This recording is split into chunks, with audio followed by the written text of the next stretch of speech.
এক চাষি তার বেশ কিছু জমিতে নানা রকম ফসলের চাষ করেছে। সব ধরনের ফুল চাষ করেছে, আবার কিছু জমিতে ধান চাষও করেছে। তা সে রোজ ভোরবেলা ওঠে, যায়, চাষ করে, তাদের সেবা যত্ন করে আবার মানুষ করে তুলছে, তাদের একদম সুন্দর পরিপাটি করে তুলেছে। বেশ কিছুটা বড় হওয়ার পর চাষি একদিন সকালে এসে দেখছে যে গাছগুলো একটু হলুদ হলুদ পাতা হয়েছে, গাছগুলো একটু লিক করছে বা একটু কমজোরি মনে হচ্ছে। তখন চাষি ভাবলো যে না, শুধু আমি একা করলে বা এইসব দিলে হবে না, এর জন্য আরও অনেক কিছুর প্রয়োজন আছে। তো তার জন্য জৈব সার প্রয়োজন লাগবে বা কিছু স্প্রে দরকার, যাতে গাছে পোকা লেগে যাচ্ছে সেই পোকাগুলো যাতে না লাগে, বা মৌমাছিগুলো ঠিকঠাক মতন যাতে আসে, যাতে ফুলগুলো আরও বড় বড় হয় বা আরও সুন্দর সবাই আকৃষ্ট হতে পারে। তবে তো একটা গাছে সুন্দর ফল ফুল ফুটবে। তো তাদের সেই মতন সব করলো, জৈব সার দিল, আনার ব্যবস্থা করলো, সার দিল, সেখানে ওষুধ দিল। তার কিছুদিন পরে চাষি ভোরবেলায় একটু দেখলো যে মাঠ ভর্তি সুন্দর, প্রত্যেকটা গাছে একদম ফলের গাছে ফল, ফুলের গাছে ফুল, আর ধান গাছের চারাগুলো বেশ বড় হয়ে এবার সেখানে ধান ফুটবে সোনালি, একদম মাঠ ভর্তি হয়ে গেছে।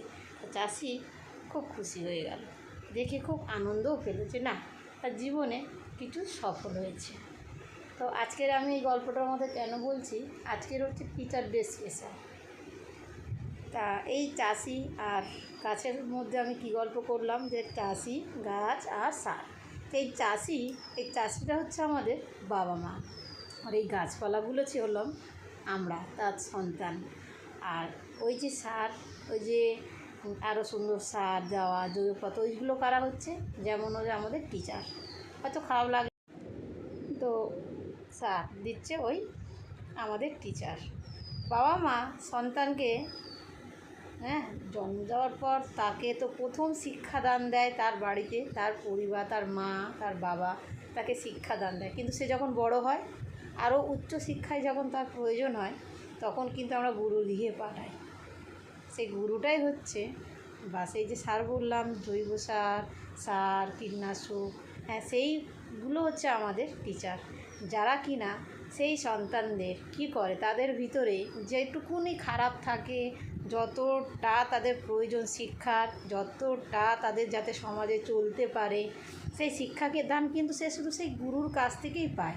গুরু তাকে দেয়, বাবা মা তো দেয়, তার সাথে সেই শিক্ষা একমাত্র সেই গুরুর গিয়ে থেকে পাওয়া যায়, সেটা হচ্ছে আমাদের টিচাররাও কিন্তু আমাদের সন্তানকে তাদের নিজের সন্তান তুল্য মনে করে কিন্তু শিক্ষাদান করে। তাই বলছি, তো তাই জন্য এখনকার দিনে আমাদের সেই টিচারকেও জানাচ্ছি, প্রতিটা টিচারকে জানাচ্ছি হ্যাপি টিচার্স ডে। আর সন্তানদেরও বলি যে সবার প্রথম হচ্ছে মা বাবা, শিক্ষাদান, গুরুর গৃহ যাকে বলে প্রথম গুরু, তাকেও তোমাদের সম্মান করা উচিত, তাদেরকে সবার আগে হ্যাপি টিচার ডে বলা উচিত। তারপর সেই গুরুকে, যে কিনা তোমার চলার পথটাকে আলোকিত করবে, সেই টিচারকে হ্যাপি টিচার ডে বলাটা সবার আগে জরুরি।